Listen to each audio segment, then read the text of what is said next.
The first person disappeared 3 days after the wedding. No argument. No scream. No sign of struggle. She walked into that house smiling. And never walked out. By the second week, neighbors stopped passing the street. By the third, even her own mother refused to say her name out loud. And by the time Amara realized the truth about the man she married, it was already too late to leave. Because in her village, a marriage without blessings is not just a mistake. It is a curse. Welcome to African Savannah Tales, where love, tradition, and mystery collide. And every story hides a deeper truth. Tonight's story will make you question one thing. What happens when love refuses to listen? Amara was not known for making reckless decisions. She was the kind of woman elders trusted. Soft-spoken, but sharp-minded. Respectful, but not weak. The kind of woman people believed would never bring shame to her family. But love does not ask for permission before it changes you. She met Kelechi on a rainy evening. The sky had been heavy all day, and the roads were nearly empty. Most people had already gone inside. But he was there, standing under a tree, unmoving, as if the rain itself avoided him. At first, she didn't plan to speak to him. But something about him pulled her closer. It wasn't charm. It wasn't warmth. It was something else. Something quiet. Something heavy. Kelechi did not talk much. Even when he did, his words were few, carefully chosen, almost rehearsed. But his eyes felt like they carried stories he refused to tell. And somehow, Amara found comfort in that silence. Weeks passed, then months. And slowly, he became part of her life. But there was something strange. The more she learned about him, the less she actually knew. He never spoke about his family. Not once. Whenever she asked, he would smile faintly, then change the subject. He never mentioned where he came from. And no one in the village had ever seen him before that rainy evening. Then there were the smaller things. The things people usually ignore. Dogs did not bark at him. They didn't growl. They didn't run. They simply went silent. Birds stopped singing when he walked past. And once, just once, Amara noticed something that made her uneasy. His shadow did not move the same way as his body. She tried to ignore it. Because love always finds a way to explain what fear cannot. The day Amara told her mother she wanted to marry Kelechi, everything changed. Her mother was not a dramatic woman. She was calm, controlled, wise. But that day, the cup in her hand slipped. It shattered on the floor. And for a moment, the house felt cold. "You will not marry that man." Her voice was quiet, but firm. Amara laughed at first. She thought it was just another case of tradition. Parents wanting control. Fear of the unknown. "Do you even know his people?" her mother asked. Amara hesitated. "Has anyone ever seen where he comes from?" Silence. Then her mother stepped closer. Her eyes filled with something Amara had never seen before. Not anger. Not disappointment. Fear. "If you marry him without our blessing." She paused. Her voice lowered. "Do not return to this house." That was the moment everything broke. Not just the conversation, but something deeper. Amara felt betrayed, controlled, misunderstood. And like many before her, she chose love over warning. Amara and Kelechi planned their wedding without any involvement of their family members. The wedding was small, Too small. No family from her side. No family from his. Just a handful of people who later struggled to explain why they were there. The ceremony began normally. But something shifted. The wind stopped. Not slowed. Stopped. The trees froze in place. The air grew thick, like it was pressing down on everyone. One of the guests collapsed. No one knew why.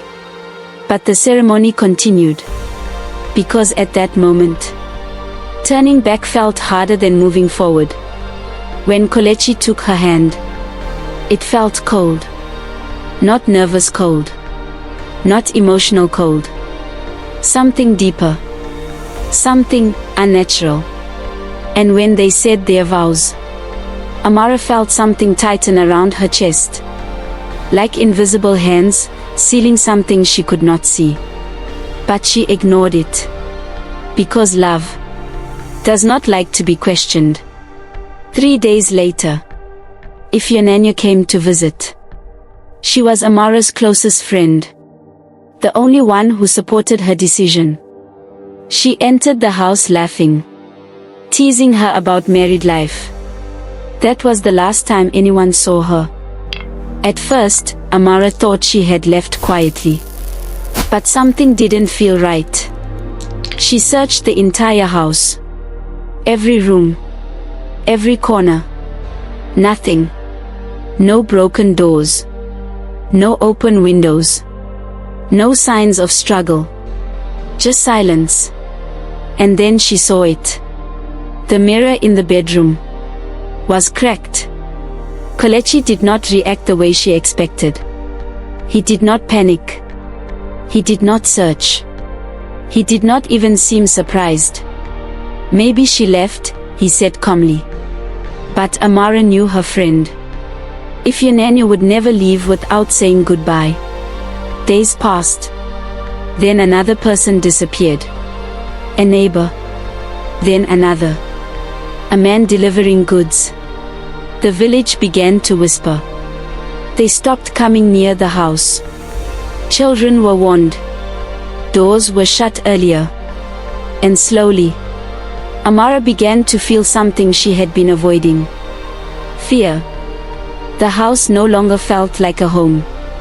At night, it felt alive. Every sound was louder.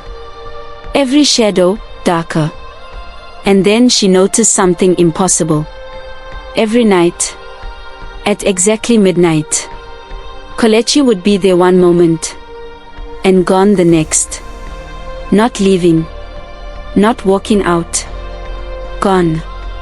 The first time it happened, she thought she imagined it. The second time, she stayed awake, watching, waiting, and when the moment came, she saw it clearly. He didn't move. He simply disappeared. The cracked mirror began to change. At first, it reflected the room. Then, it started showing things that were not there. Shadows. Figures. People standing behind her. When she was alone. One night, she saw Ifeanyi standing still, eyes empty, watching her from inside the mirror. Desperate, Amara went to an elder. She didn't say everything, but she didn't need to. The old man listened quietly. Then he sighed. You married a man who does not belong to the living. Amara's heart stopped. He is tied to something old, something forgotten, the elder continued. A ritual that requires a bridge. Amara felt her chest tighten. And you, he said slowly, are that bridge. That night, Amara did not sleep. At midnight, Kelechi disappeared again. But this time, she followed. The mirror opened. Not like a door. Like something tearing open reality itself. And on the other side, she saw them. All of them. The missing people. Standing still. Silent. Waiting. Not dead. Not alive. Trapped. And Kelechi stood among them, watching. Amara ran. But she already knew the truth. She could not leave. The marriage was not love. It was a binding, a contract, and she had completed it. There was only one way to break it. One. To free the trapped souls. Someone had to take their place. That night, Amara stood before the mirror. She looked at Kelechi. And for the first time, she did not see a husband. She saw a prison. Then she stepped forward. The mirror shattered. The missing people returned. Confused. Alive. But Amara was gone.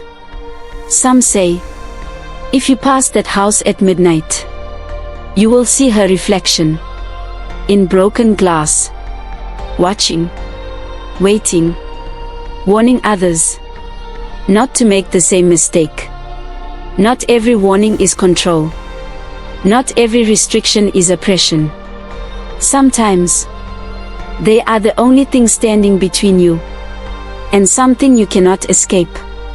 If you enjoy African stories, folklore, myths, and legendary tales, this channel is for you.